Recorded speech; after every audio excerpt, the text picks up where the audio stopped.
বিয়ে, খাতনা, অ্যানিভার্সারি যাই বলুন না কেন, যে কোনো ধরনের অনুষ্ঠানে একটা বিশেষ আকর্ষণ হচ্ছে খাবারের মধ্যে মুরগি রোস্ট। ছোট বড় সকলেই এই মুরগি রোস্টের প্রতি একটা আকর্ষণ থেকেই যায়। তো তেমনই একটা মুরগির রোস্টের রেসিপি আজ আমি আপনাদের সাথে শেয়ার করার জন্য এসেছি। আসসালামু আলাইকুম everyone, welcome to my another blog video. এখানে আমি চুলোতে কড়াই দিয়ে তার মধ্যে সয়াবিন তেল দিয়ে দিয়েছি এবং তেলের মধ্যে একটু লবণ দিয়ে নিলাম। লবণ দেওয়ার পর এখানে আমি দিয়ে দিচ্ছি আমার সেই কেটে রাখা লেগ পিসগুলো। এখানে আমি 4টা লেগ পিস ব্যবহার করব। তো একে একে লেগ পিসগুলো আমি ভেজে নেব। অনেকেই মুরগি তৈরি করার সময় লেগ পিসের মধ্যে বা মুরগির মাংসের মধ্যে বিভিন্ন ধরনের অ্যাক্সেসরিজ ব্যবহার করে থাকেন, যেমন কালার হওয়ার জন্য রং ব্যবহার করে থাকেন, এছাড়া বেসন ব্যবহার করে থাকেন। আমি কোনো কিছুই ব্যবহার করব না, কারণ হচ্ছে আমি একেবারে পারফেক্ট একটা রোস্ট তৈরি করব, যেটা অনুষ্ঠানের মধ্যে তৈরি করা হয়। তো এখানে আমার লেগ পিসগুলো ভাজা হয়ে গেছে, এগুলো আমি এখন তুলে নিচ্ছি। এ পর্যায়ে তেলের মধ্যে দিয়ে দিচ্ছি গরম মশলা, এলাচ, দারচিনি, তেজপাতা দিয়ে একটু ভালোভাবে নেড়েচেড়ে এর মধ্যে দিয়ে দিয়েছি 1 কাপ পরিমাণ পেঁয়াজ কুচি। পেঁয়াজ কুচিগুলো দিয়ে এখন ভালোভাবে নেড়েচেড়ে এখানে আমি দিয়ে দিব 1 চা চামচ পরিমাণ রসুন বাটা, 1 চা চামচ পরিমাণ আদা বাটা দিয়ে একটু ভালোভাবে নেড়েচেড়ে এখানে আমি আরও অ্যাড করে দিচ্ছি পেস্তা বাদাম, কাজু বাদাম, চীনা বাদাম, পোস্ত এবং কাঁচামরিচ। এগুলো সব কিছু আমি পাটায় ভালোভাবে একেবারে পিষে নিয়েছি, খুবই মিহি করে বেটেছি, কারণ মশলা যত মিহি হবে গ্রেভিটা তত সুন্দর হবে। সব কিছু এখন ভালোভাবে নেড়েচেড়ে নিয়ে এখানে আমি অল্প পরিমাণ পানি অ্যাড করে দিচ্ছি মশলাটা কষানোর জন্য।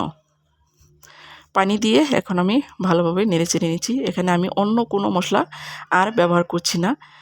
তো নেড়েচেড়ে নেওয়ার এ পর্যায়ে আমি এখানে দিয়ে দিচ্ছি 1 কাপ পরিমাণ টক দই। টক দই মাস্ট, এটা দিতেই হবে। মুরগির রোস্টে টক দই এবং পোস্ত এ দুটো জিনিস ব্যবহার করতেই হবে। তো এখানে দিয়ে দিচ্ছি স্বাদ মতো লবণ। লবণ দিয়ে এখানে 3টা কাঁচামরিচ দিয়ে দিচ্ছি। যেহেতু আমি কাঁচামরিচ পেস্ট করে নিয়েছি, তো কাঁচামরিচ 3টাই আমি এখানে ব্যবহার করলাম। এই পর্যায়ে ভালোভাবে ঢাকনা দিয়ে ঢেকে মশলাটা কষিয়ে নিচ্ছি। মশলা কষানো শেষ। এ পর্যায়ে আমি একে একে সবগুলো লেগ পিস এখানে আমি দিয়ে দিচ্ছি। আপনারা অবশ্যই আমার দেখানো প্রসেস অনুযায়ী ট্রাই করবেন।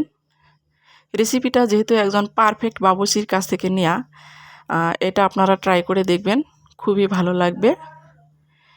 তো এ পর্যায়ে আমার ভিডিওটা যদি আপনাদের ভালো লেগে থাকে তাহলে অবশ্যই লাইক, কমেন্ট এবং শেয়ার করে আমার পাশে থাকবেন। এখানে আমি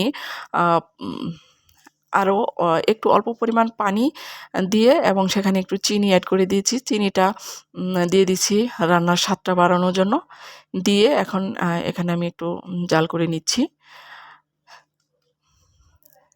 এভাবে আপনারা বাসায় মুরগির রোস্ট রান্না করবেন, তাহলে দেখবেন বাচ্চারা খেতে খুবই ভালোবাসবে। এখানে দিয়ে দিচ্ছি আমি 1 টেবিল চামচ পরিমাণ ঘি এবং এখানে একটা জিনিস স্কিপ করে ফেলেছি, সেটা হচ্ছে টমেটো সস। এখানে আমি 2 টেবিল চামচ পরিমাণ টমেটো সস ব্যবহার করেছিলাম। তো দেখুন এই পর্যায়ে আমি দিয়ে দিচ্ছি টুস বিস্কিটের গুঁড়ো। টুস বিস্কিটের গুঁড়োটা এটা আপনারা ইচ্ছা করলে দিতেও পারেন, নাও দিতে পারেন, কিন্তু আমার বাবুর্চি মামা আমাকে এভাবেই শিখিয়েছে। মশলার গ্রেভিটা পারফেক্ট হওয়ার জন্য এখানে টুস বিস্কিটের গুঁড়ো ব্যবহার করা হয়। তো দেখুন গ্রেভিটা কত সুন্দর হয়েছে, একদম পারফেক্ট। এভাবেই বাবুর্চি মামা আমাকে শিখিয়েছিলেন। তো রোস্ট তৈরিটা খুবই ভালো হয়েছিল, খুবই মজাদার হয়েছিল। আমার বাচ্চা খুব মজা করে খেয়েছে। তো ফাইনাল লুক দেখুন কত সুন্দর হয়েছে, একদম পারফেক্ট। একেবারে অনুষ্ঠান বাড়িতে যেভাবে মুরগির রোস্ট তৈরি করা হয় সেরকমই হয়েছিল। খেতে কিন্তু খুবই টেস্টি হয়েছিল। আমার বাসার সবাই খুবই মজা করে খেয়েছে। তো আপনারা এভাবে বাসায় ট্রাই করবেন। ধন্যবাদ সবাইকে। আসসালামু আলাইকুম। দেখা হবে আবার আরেকটা নতুন ব্লগ ভিডিওতে।